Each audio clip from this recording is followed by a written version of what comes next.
Welcome back. आइए बात करते हैं दूसरे कारण के बारे में कि मेरे को क्यों लगता है कि लोग नेटवर्क मार्केटिंग में कामयाब नहीं हो पाते।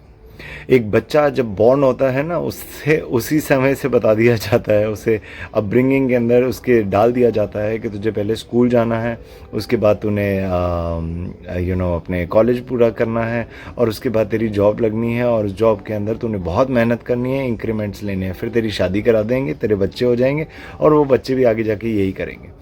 जो चीज़ मैं बचपन से सुनता आ रहा हूँ, मैं उस चीज़ को कभी चैलेंज ही नहीं कर पाता। इस कारण से बहुत सारे लोग नेटवर्क मार्केटिंग के अंदर आने के बाद उस वाली इंडस्ट्री को रिस्पेक्ट से देख नहीं पाते। मैंने बहुत बारी ऐसे देखा है कि कोई इंसान होता है जो नेटवर्क मार्केटिंग के अंदर वर्क कर रहा है, लेकिन जब आप उससे पूछो कि आप क्या कर रहे हो, तो वो बोलेगा बीबीए फाइनल ईयर। वो कभी किसी को बताता ही नहीं है कि मैं नेटवर्क मार्केटिंग कर रहा हूँ। आप सोच के देखिए, आपको ऐसा काम कैसे कामयाबी दे सकता है जिसके बारे में आप किसी से बात ही नहीं करना चाहते। और हम क्यों नहीं बात करना चाहते, आइए इसके बारे में बात करते हैं। हमारे को कई लोग बताते हैं कि ये मेंबर जोड़ने का काम होता है, इसमें मेंबर जोड़े जाते हैं। तो मैं आपको क्लियर करूं, पहली चीज़ तो नेटवर्क मार्केटिंग या डायरेक्ट सेलिंग का कॉन्सेप्ट ये कहता है कि एक प्रोडक्ट है, उसको बेचा जाना है। अगर मैं अकेले 1000 लोगों को बेच सकता हूं तो मैं बेच लेता हूं, मेरे को कोई प्रॉब्लम नहीं है, मेरे को कोई नहीं रोक रहा ये करने से। लेकिन अगर मैं इस 1000 लोगों तक पहुंचने के लिए 10 और लोगों की सहायता ले लेता हूं, और वो भी आगे लोग 10-10 लोगों की और सहायता ले लेते हैं, तो मेरे को नहीं लगता इसमें कोई गलती है। मेरे को तो लगता है बल्कि इसमें स्मार्टनेस है। अगर मेरे को किसी भी कारोबार को आगे बढ़ाने के लिए ज़्यादा लोगों तक पहुंचना है, तो क्यों ना मैं लोगों के माध्यम से लोगों तक पहुंचूं। इससे बीच में जो लोग आ रहे हैं उनको भी अपने लिए एक प्रोफेशनल गेन मिल रहा है, उनको भी अपने लिए एक मॉनेटरी सक्सेस मिल रहा है, और मेरे को मेरा काम जल्दी होता हुआ मिल रहा है। बताइए इससे ज़्यादा स्मार्ट क्या होगा। लोगों को ये लगता है कि यहाँ पे हायरार्की होती है, चेन सिस्टम होता है, जो ऊपर होता है वही कमाता है और जो नीचे होता है वो नहीं कमाता है। कमाल की बात है, हम सारे प्रोफेशनल सेटअप्स देखते हैं, हम बड़ी बड़ी एमएनसीज के अंदर जॉब करते हैं, और हम फिर भी हायरार्की की बातें करते हैं। मेरे को तो लगता है कि हर एक कंपनी के अंदर हायरार्की होती है, कि हर एक कंपनी के अंदर एक सीईओ होता है, अपर मैनेजमेंट होती है, लोअर मैनेजमेंट होती है, फिर वर्कर क्लास होती है, और ऐसे होता है। और हर एक जगह पे ही एक इंसान को एक सीढ़ी से दूसरी सीढ़ी पे जाना है। कई बार ही तो होता है कि एक सीढ़ी से ऊपर दूसरी सीढ़ी होती ही नहीं है।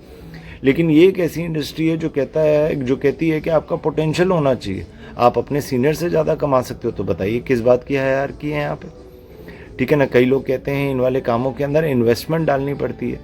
अब मुझे एक बात बताइए, अगर आप अपने काम का सामान जो किसी एक्स दुकान से ले रहे थे, वहाँ से छोड़ के आपने वाई दुकान से लेना शुरू कर दिया, तो इसके अंदर कौन सी इन्वेस्टमेंट आपकी लग गई। हाँ, अगर प्रोडक्ट आपके काम का ही नहीं है, अगर आपको लगता है सर्विस फालतू है, तो वैसे भी आपको वहाँ पे खर्चा नहीं करना चाहिए, क्योंकि जो चीज़ आपके ही काम की नहीं है वो आप किसी और को कैसे प्रमोट कर पाओगे। पर अगर वो चीज़ आपके काम की है, आपको सेंस बनती है, आपको लगता है आपकी यूटिलिटी की, आपकी सेविंग करा रही है, आपको अच्छी क्वालिटी दे रही है, तो इसके बाद किस बात का परहेज है। क्योंकि यहाँ पे तो आपने कुछ भी गड़बड़ी नहीं करी, आपने सिर्फ जो पैसा कहीं और खर्च हो रहा था उसे कहीं और लगा दिया, तो आपको ज़ीरो इन्वेस्टमेंट के ऊपर काम करने का मौका मिल गया। कायदे से इन्वेस्टमेंट कहाँ हुई, और अगर इन्वेस्टमेंट नहीं हुई तो फिर डर किस बात का। अगर इन्वेस्टमेंट है ही नहीं तो क्या डुबो दोगे। हाँ, अकेला नुकसान है कि हो सकता है आपने समय लगाया और उस समय के कारण आपको मतलब उस समय के रिवर्स में आपको उतना रिजल्ट नहीं मिला। That is the only thing that can happen, ठीक है ना। और वो भी यूजुअली उनके साथ होता है जो सीखने के इच्छुक नहीं रहते। इस इंडस्ट्री के अंदर एक बड़ा रोबस्ट ट्रेनिंग सिस्टम होता है। यहाँ पे हर एक इंसान को मालूम है कि जो मेरे स्पॉन्सर से रजिस्टर हो गया है, जो मेरे कहने से इस प्रोडक्ट को परचेज कर चुका है, जब तक वो कामयाबी की तरफ नहीं जाएगा मैं कामयाबी की तरफ नहीं जाऊँगा। इसलिए हर एक इंसान को फ़र्क पड़ता है कि उसकी टीम के अंदर कोई एजुकेशन ले या नहीं ले। बाकी सारी जगहों पे ऐसा नहीं होता, वहाँ पे पूछा जाता है कि तुम काबिल हो तो तुम्हें काम दिया जाएगा। यहाँ पे वो बोलते हैं कि काम करना चाहते हो तो तुम्हें काबिल हम बना देंगे। बताइए इससे अच्छी क्या चीज़ हो सकती है। तो आप इस इंडस्ट्री के बारे में अगर हम देखें, हायरार्की बाकी जगहों पे है, यहाँ पे नहीं है। कंपटीशन बाकी जगहों पे ज़्यादा है, यहाँ पे नहीं है। यहाँ पे तो फ्री ग्राउंड है, हर एक इंसान को आप अपना मौका पेश कर सकते हो, सबको ज़रूरत है आज की डेट में।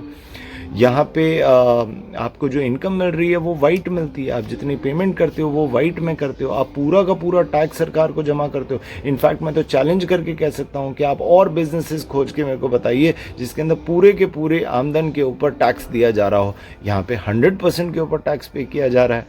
तो मुझे रीज़न नहीं समझ में आता कि मैं इस वाली इंडस्ट्री को बहुत प्रोएक्टिवली क्यों ना अपने रिज्यूमे के अंदर पेश करूं, क्यों ना मैं लोगों को बताऊं कि हाँ मैं एक प्राउड डायरेक्ट सेलर हूं।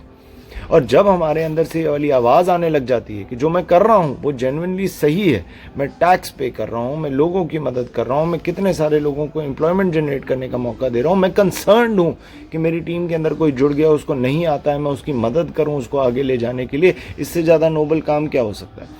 आज की डेट में दोस्त इन्हीं लोगों की तो कमी है जो किसी और की मदद करना चाहें। अगर आप ऐसे हैं जिन्हें औरों की मदद करना अच्छा लगता है तो ये इंडस्ट्री आपके लिए बनी है। गर्व से बताइए किसी को कि मैं डायरेक्ट सेलर हूँ। और अगर आप बताना शुरू करेंगे, मेरे को यकीन है कि आप उस वाली श्रेणी से बाहर आ जाएंगे जिनके बारे में मैं बात कर रहा था कि इंडस्ट्री में आ जाते हैं और उनका काम नहीं चलता। तो ये तो था दूसरा कारण, और कारण भी हैं।